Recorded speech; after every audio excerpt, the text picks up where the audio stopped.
Okay, but what is so dangerous about dengue is that the second infections with a different strain, the person will have a higher risk of severe infections. RSV is extremely common. So in Malaysia data, so 97% of children at the age of 2, they already got RSV infection before. Signature Podcast.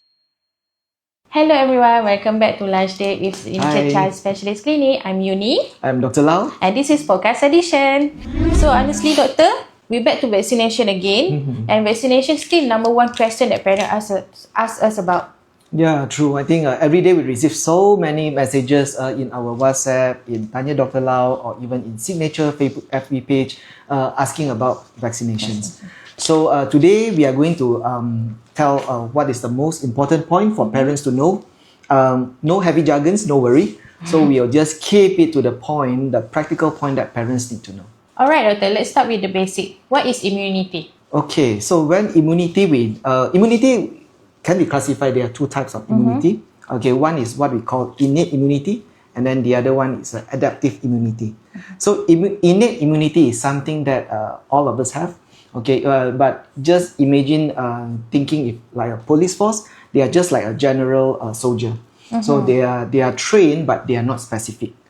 But when we come to adaptive immunity, so this is something specific, so that we can think of it like a Malaysian Special Force, Pascal. See the movie, right? Okay, so they are well trained, and then for specific purpose lah. So the same thing like how vaccine train our adaptive immunity is that they're going to train this our body to produce a very specific antibody towards that specific diseases. So it's something like a fire drill. Fire drill before the real fire, is it? Yes, true. Okay, so it's to prepare the body immunity to know what to do. Okay, when a real fire happen. This is all doing it without getting the real infections. So, okay, doctor, can you explain how vaccine protect us? Okay, so vaccine actually can protect everyone in two levels. Okay, the one is an individual level, and then the other one is at the community level. So at individual level, those vaccinated, they will get milder diseases, so less complications and less hospitalizations. Okay. Yeah. And then at the community level, it actually is, there's a term we call it herd immunity. So when there are enough people get vaccinated against a specific disease, then that disease will get it very difficult to spread around. Okay, the bugs, the virus will get difficult to spread around. So in this way, we can protect those very young babies, and then the elderly people or those with a weak immunity from getting the disease itself. And we saw this in Malaysia, right, doctor? Especially influenza recently. Yes, we can see that. Actually, even though most of the kids, they get influenza from childcare center or from the school, but actually from my practice, we see that actually there are quite a numbers of children, they get influenza from their unvaccinated parents as well. The influenza vaccine that we have here, we have two versions, right, doctor? Can you explain more about the vaccine? I think that's a very good observation. So I think usually for influenza vaccine, we have this northern hemisphere and then the southern hemisphere. Okay, because for overseas, so usually the high incidence flu season is actually during the winter, where we know that for northern hemisphere, the winter comes at the end of the year, and then for southern hemisphere is usually at the middle of the year. But for Malaysia, we are actually at the equator. So we are in between of the northern and southern hemisphere. So it's okay to get either version, but just important thing is always get the latest version. Another important point is for those less than 9-year-old children, so when they first time got their influenza vaccine, they need 2 doses, okay, 1 month apart. How about pregnant moms and elderly?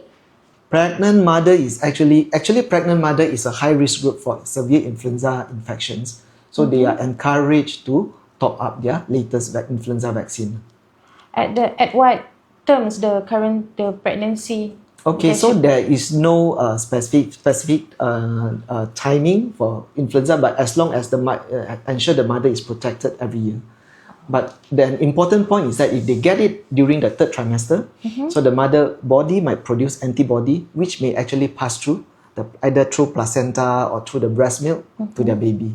So in another way, so the baby will get protected as well from this passive transfer of antibody from the mother. And that is for pregnant mom and adults. What about elderly? Elderly also actually a high risk group for severe influenza infections. So they might get a severe infection like sepsis or lung infections. So influenza vaccination protect them against this severe complication. Okay. Parents always ask, there is so many optional vaccine. How to choose, doctor? Can you explain? Actually, there are so many additional vaccines available in Malaysia, and then it's not free. So I think it's important for parents to know that actually what this vaccine protects your child against to make a decision what for them to take. So I think the most common one is rotavirus. Okay, I think rotavirus protect against a severe diarrhea disease. Okay, then we have, I think influenza is, I think most of people know influenza can cause severe influenza illness as well as lung infections. Okay, then we have chickenpox vaccine. Yeah, chickenpox, I think it protects against chickenpox, which some of the kids can cause quite a bad scarring. And what else? I think we have meningococcal vaccine as well. So meningococcal disease, they protect against a severe brain infection caused by meningococcus. What about pneumococcal? Pneumococcal. Yeah, I think pneumococcal is inside the national NIP. Hep A, hepatitis A. Okay. Hepatitis A is actually a disease that actually attack the liver, usually caused by contaminated food. So those that travel a lot or take outside food a lot have to be wary of these hepatitis A infections. And there will be this Japanese encephalitis JE.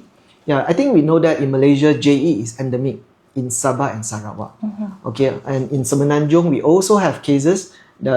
So those that actually at higher risk is those stay near a pig farm or those stay near wetland with a lot of these traveling birds and also stay near this rice cultivation land. So these are the places that they are higher chance of JE infection. Okay, talk about JE. Currently, we have the latest vaccine, which is dengue. Can you explain more about dengue? We have dengue vaccine right now, right? Yeah, true. I think dengue, we must know that, to understand dengue vaccine, so we have to know what's so special about these dengue infections. Okay, we know dengue infection is endemic in Malaysia, and then there are 4 strains actually. Dengue 1, 2, 3, and 4. Okay, so meaning that every person actually, they have a chance to get 4 times of dengue infection in their lifetime. Okay, but what is so dangerous about dengue is that the second infections with a different strain, the person will have a higher risk of severe infections, plasma leakage, hospitalized, and then even ICU care. So that is the dangerous about dengue. Okay, so since last year, we already have this dengue vaccine approved to be used in Malaysia. So dengue vaccine, it protects against all 4 strains. Okay, and then he is suitable for child aged 4 years and above, including adults and elderly. And yeah, so that is so he will reduce severe infections causing milder symptoms, and then reduce hospitalization and ICU admission. How many doses do we need, and how long it protect? Okay, 2 doses, so 3 months apart. And then the latest release data suggested that actually 2 doses of dengue vaccination can give a minimum of 5 years protection. Okay, doctor, now we're back to the hot topic among the parents community is the RSV vaccination. People say like it's a new COVID nowadays. Okay. Yeah, I think you are right. Actually, RSV is extremely common. So in Malaysia data, so 97% of children at the age of 2, they already got RSV infection before. Okay. So, but for bigger children, usually RSV infection just like a normal flu. So milder symptoms, a bit of running nose, a bit of low-grade fever, which gets better after 2 or 3 days. But for children less than 1 year of age, so they are higher risk of getting a more severe disease in the form that they will get lung infections, like bronchiolitis or pneumonia. Okay, we now have RSV monoclonal antibody. So it's not a vaccine, but it can give protection against RSV for the whole RSV season, or usually about 6 months. So it's different from vaccine because vaccine is something inject and then the body produce antibody.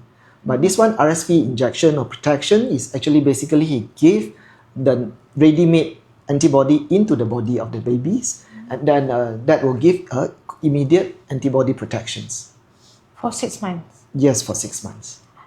Okay, no wonder parents ask quietly. Why is it the vaccine is too expensive, but the protection is only for 6 months?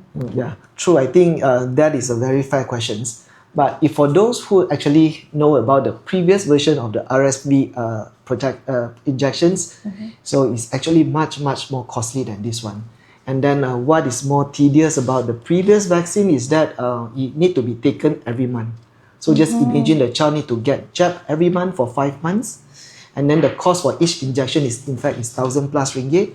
So the total cost for the whole RSV season can be more than 10,000. So as compared to the previous one, this one even though still costly, but it's just a fraction of the cost. And then he cut off the needs to go injection every month. So the high cost is basically cheaper than the last version. Yes, exactly. Thank you everyone for joining our lunchtime session. So vaccination is prevention.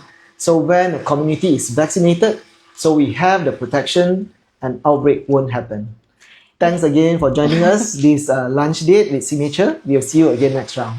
And if you guys have any question, you can leave the question at the comment section, and we will cover the answer in our next podcast section. Okay. Have a great lunch. Bye. See you.